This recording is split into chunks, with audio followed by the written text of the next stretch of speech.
Good morning! Happy weekend! Kada kayo am amin. Tapta nga weekend, palpasan tayo adal tayo ti John, First John. Okay? Specifically chapter 5, verse 13 hingga 21. Kat dito yung study tayo, outline na. Outline lang, i-base tayo outline ni John MacArthur. Komentaryo na. Okay? So, tapos intro, dawatan tayo mo kini John MacArthur. Kunana, the Apostle John concludes his letter with a discussion regarding 5 Christian certainties that constitute a powerful climax to the entire epistle. They are certainty of eternal life, certainty of answered prayer, certainty of victory over sin, certainty of belonging to God, and certainty of Christ being the true God. Yan. Ito outline tayo. Before nga basahan tayo yung text tayo, adalan tayo, ag-pray tayo pa eh. Heavenly Father, thank you man tinted yung tiyempong adalan mi tisari tayo. May your word enlighten us, encourage us, and empower us to do your will. And we ask in Jesus' name, Amen. Basahan the text tayo, 1 John chapter 5, verse 13. I write these things to you who believe in the name of the Son of God, so that you may know that you have eternal life. This is the confidence we have in approaching God, that if we ask anything according to His will, He hears us. And if we know that He hears us, whatever we ask, we know that we have what we ask of Him. If anyone sees his brother commit a sin that does not lead to death, he should pray and God will give him life. I refer to those whose sin does not lead to death. There is a sin that leads to death. I am not saying that he should pray about that. All wrongdoing is sin, and there is sin that does not lead to death. Now we know that anyone born of God does not continue to sin. The one who was born of God keeps him safe, and the evil one cannot harm him. We know that we are children of God, and that the whole world is under the control of the evil one. We know also that the Son of God has come and has given us understanding, so that we may know Him who is true, and we are in Him who is true, even in His Son Jesus Christ. He is the true God and eternal life. Dear children, keep yourselves from idols. Tayo text tayo, tapos kita natin yung 5 certainties for a Christian. Yung before kita natin yung 5 certainties, adalan tayo pa yung talong words, sabi ni John, dito epistle na, tapno mas maawatan tayo yung 5 certainties. The first one is found in verse 13. And the word is believe. Okay? Kung I write these things to you who believe in the name of the Son of God. So the thing, a letter is intended for people who already believe in Jesus Christ. Okay? At mamati da kini Apo Dios. Okay? Nung ka mamati kini Jesus Christ, mabaling ka latangag dengeg. Tabaka sakali nga dating words will change your heart about Jesus Christ. Number 2, inusab ni John yung word nga know, maamuan. Nangagyod yung word to know niya. Ado nga beses inusab na. Do you know how many times? Take a guess. Mano nga times kinusab ni John yung word nga to know? Out of 9 verses, 7 times nang inusab. So it means for us to understand to know. Inyaya dito yung word nga to know. Ije Greek, tinusab na nga word I do. I do. I do kahit nasaon to see with your own eyes so that you can grasp or understand a spiritual truth. Okay? To see with your own eyes so you can grasp or understand a spiritual truth. Kasi lang siya, nakita ko ang tiket mo ngay baga, kastagayam. Dita tiket na sa to know. And the third word is confidence. Okay? I believe that iti goal ni John to give us the confidence so that we will live a victorious life. Damdama kitaan tayo what that means. Okay? So, To live a victorious life, we need to be confident. And we're confident because we know, because we believe in the Son of God. Data, itikat ni John may surat. Now, there are 5 certainties. Di mo lang certainty, certainty of eternal life. Sigurado ka at eternal life mo. Some people call this the assurance of salvation. Tano saved ka, syempre, you have eternal life. Okay. Now, adute mo nga they want to go to heaven. No dumagam, yung tiket mo papanan, langit o impyerno? Syempre, langit.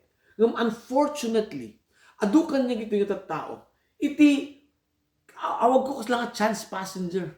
Kas lang uurayan da lang, di last minute, nga, ito iti biyag da kinapo Diyos. All this time, at papakasasada lang, nunya taramidin da, want ibibiyag da kinapo Diyos. Okay, uurayan da chance passenger nga makalugan di bus nga pan di langit. Umamuyo. It doesn't need to be that way. Mabalin mo't mga lati ticket. Available pa mo't ti ticket. Isuko tayo, tibiyag tayo kini Jesus Christ. Tapno, karon tayo ti ticket. Nga mapan, ijay langit. Tapno, dati kumpiyansa tayo. Confident tayo. Ulag tayo di bus station.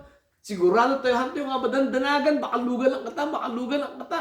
Hana, dati ticket mo. At dapat ti seat number mo.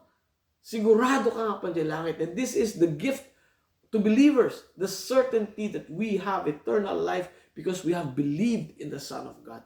And to believe, kahit nasa one, halang nga di amom, dito'y, mamati ka dito'y. And you worship God. You worship Jesus. You praise Him. You believe Him. You trust Him. Ita, kahit nasa one to believe.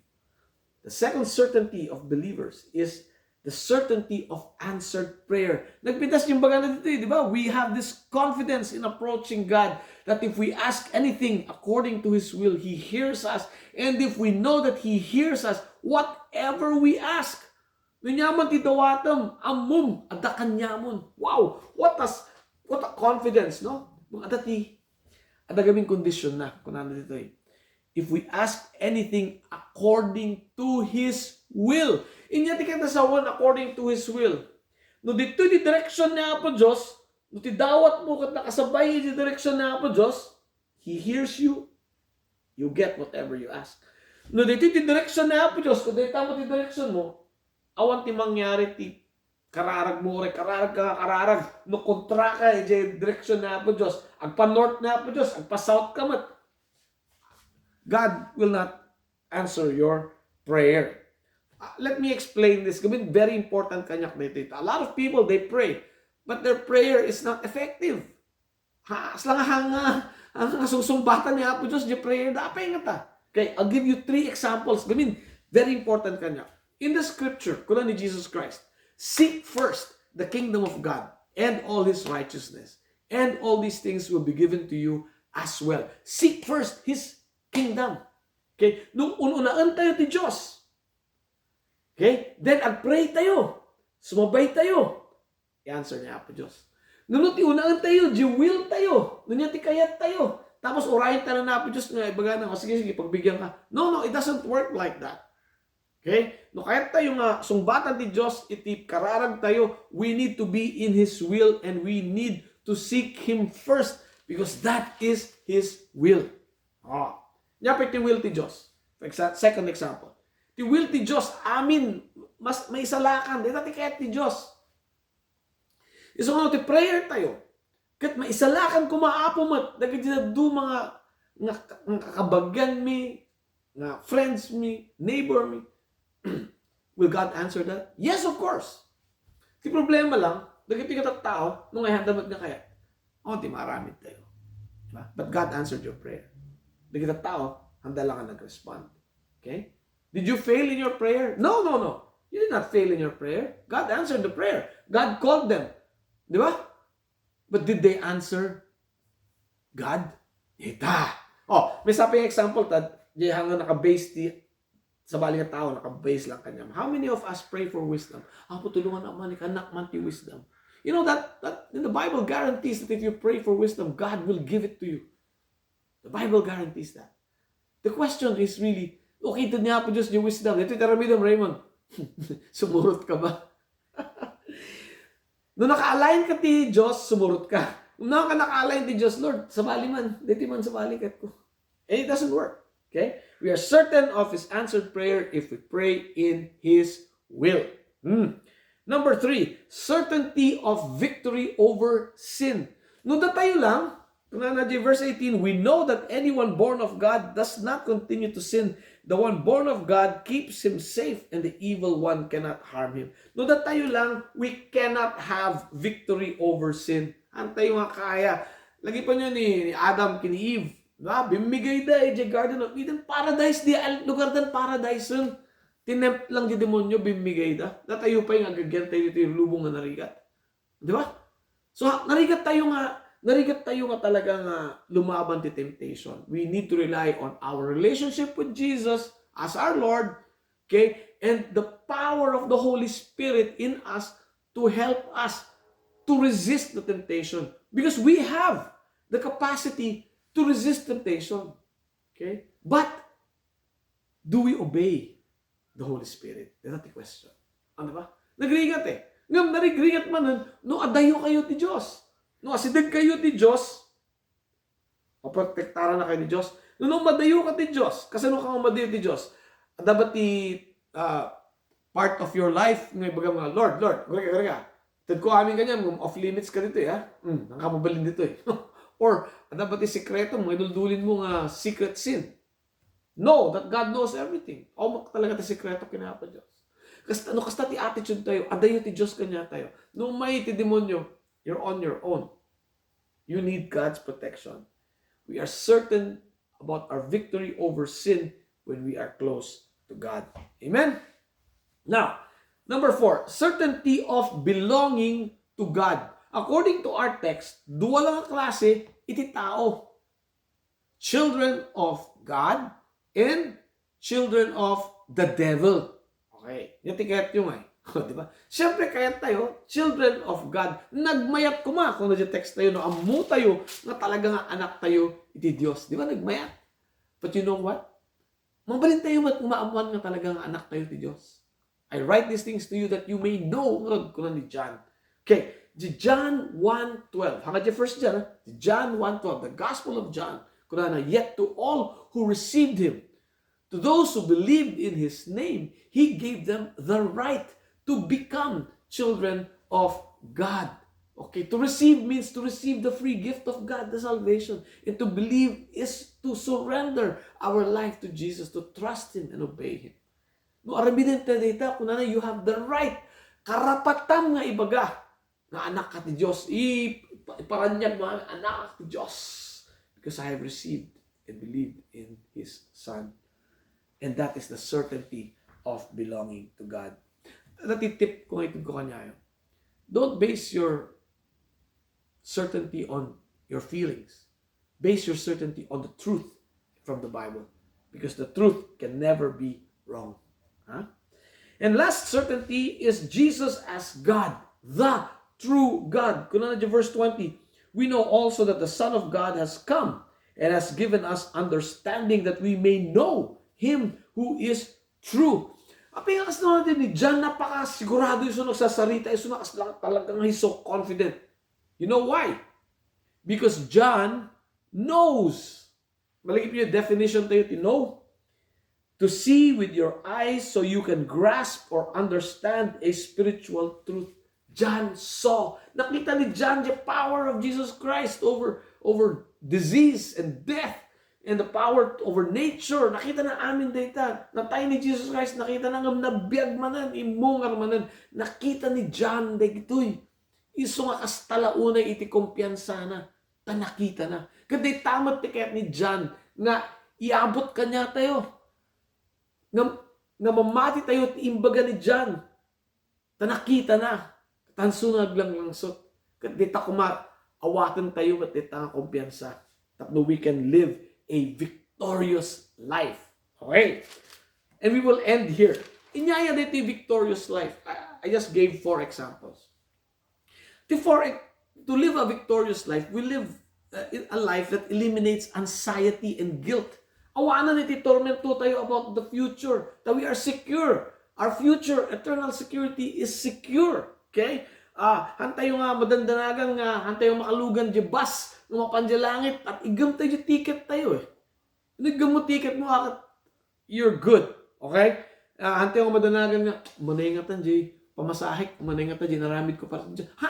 Ang gamang or di ticket din. Sigurado ka. Okay? And amo tayo gamin nga, na we are forgiven. And because we are forgiven, awalan ti guilt. Hantay yung kakitaan na di, naramid tayo, ugasan nyo na po Diyos, di baso tayo. We need to live in freedom. Freedom from guilt. That's what it means. Then we can live a victorious life. Number 2, we obey God and we serve God not out of fear. Okay? Or trying to earn points to heaven. Haanan, hamo kailangan namin at kanyang ticketen in the Son of God. Right? So nga, no kasta, we serve God and we love God and love others not out of fear, out of reverence and love for God. That's to live a victorious life. And number 3, we become resilient. Tumibkar tayo in hard times. No, mutay na kita certainties. We are certain of our salvation. We are certain of answered prayer. We are certain of victory over sin. We are certain that we are children of God. We are certain that we serve the true God in Jesus Christ. That should give us the confidence. No may tirigat, de tati, pangigaman tayo. Okay? And last one, boldness in prayer and spreading the good news. See, our confidence in praying to God is knowing that He hears us and He answers us. They take the boldness to you based on truth, based on feeling. And then we know that it is His will that men will be saved. So we pray for their salvation. And then not only pray, but we spread the good news. And if you are a child of God, you need to live a victorious life. Live like a true child of God. Kaduha ka pa yung anak ni Diyos. Available pa yung ticket.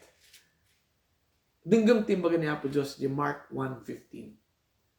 The kingdom of God is near. Repent and believe the good news. Then adan to ticket mo. Hallelujah. Let's pray. Heavenly Father, we thank you for this time. Ngayon mo, adalon nito sa rito. May your word, Lord, not our feelings, encourage us and allow us to live a confident and victorious life. In Jesus' name we pray. Amen. Have a great weekend. God bless you.